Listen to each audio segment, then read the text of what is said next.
এখন সময় রাত 2টো। আমি সারা রাত না ঘুমিয়ে অসুস্থ বন্ধুর পাশে বসে আছি। সময়টা শীতকাল।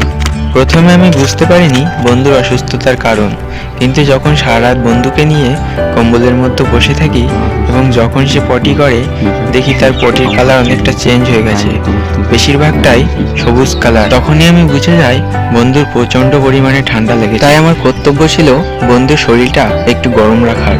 বন্ধু আগে যেমন অনেক ছটফট করতো, ট্রিং ব্রিং করে লাফাতো, এখন অসুস্থ শরীরে সে কিছুই করতে পারছে না। বন্ধু সব সময় আমার গা ঘেঁষে থাকতে চাইছিল, আমার হাতে বুকের মধ্যে সে বসে পড়ছিল।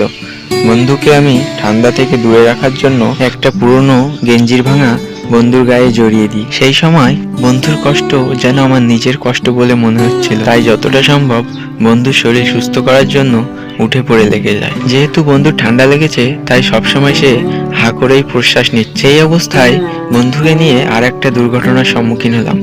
বন্ধুর একটা চোখ ঠিক ছিল, কিন্তু আর একটা চোখ ধীরে ধীরে ফুলছে।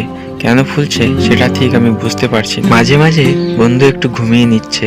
যেহেতু আমি বন্ধুর পাশে বসে আছি তাই সে একটু নিশ্চিন্তে ঘুমাতে পারছে। আমি একটু ঘুমানোর চেষ্টা করলে বন্ধুর এই অবস্থা ভেবে মনে ঘুম আসলেও যেন চোখের পাতা বুঝতে চাইছিল না। তাই সারা রাত বন্ধুর পাশেই বসে রইলাম।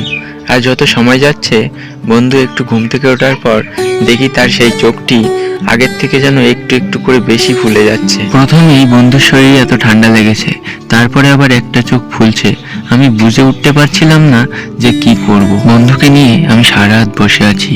চারিদিকে ঝিঝি পোকার শব্দ শুনতে পাচ্ছি। বন্ধু মাঝে মাঝে তার ডানার মধ্যে মাথা গুজে ঘুমিয়ে পড়ছে, ঠিক যেভাবে গাছের ডালে দাঁড়িয়ে সমস্ত পাখিরা ঘুমায়। যেহেতু বন্ধুর প্রচন্ড ঠান্ডা লেগেছে তাই তার প্রথম ওষুধ হিসাবে টাইম ধরে একটু একটু করে চায়ের জল খাওয়ানো উচিত বলে মনে হলো। বন্ধু যেটুকু পটি করছে তার পুরোটাই সবুজ রঙের, তাই একটু হালকা চায়ের গরম জল টাইম ধরে বন্ধুকে খাওয়ালাম। বন্ধুর শরীর যেহেতু দুর্বল হয়ে গেছে তাই সে নিজে থেকে কিছুই খেতে চাইছিল না, তাই তার ঠোঁটটি ফাঁক করে আমি চায়ের জল একটু গালে দিয়ে দিই। এমনটা করে 2 ঘন্টা অন্তর অন্তর বন্ধুকে হালকা গরম চায়ের জল খাওয়াই। 2-3 বার টাইম ধরে খাওয়ানোর পর মনে হলো বন্ধুর শরীরটা আগে থেকে একটু বেশি সুস্থ হয়েছে। এখন ভোর 4:30 বাজে।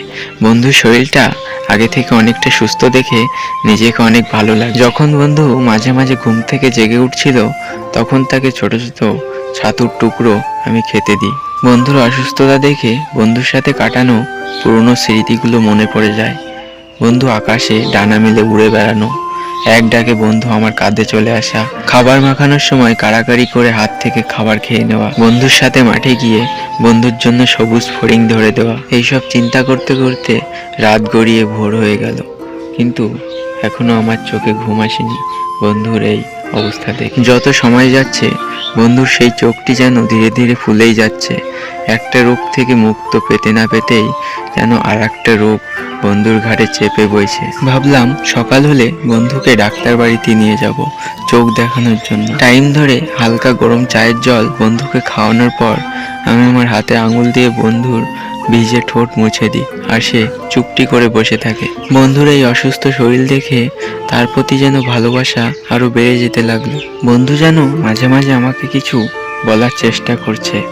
আমি বন্ধুর জন্য কম্বল দিয়ে একটি ছোট কামরা মতো করে দিই এবং তার মধ্যে তাকে রেখে দিই। কিন্তু দুশ্চিন্তা যে ধীরে ধীরে বেড়েই যাচ্ছে।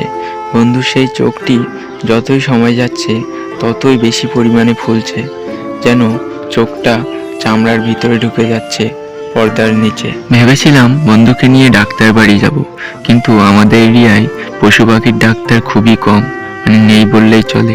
তাই এমনি ডাক্তার বাড়ি থেকে ওষুধ আনার পরিকল্পনা করলাম। বন্ধুর চোখটি যতই ফুলছে তার হা করতে যেন তত বেশি কষ্ট হচ্ছে।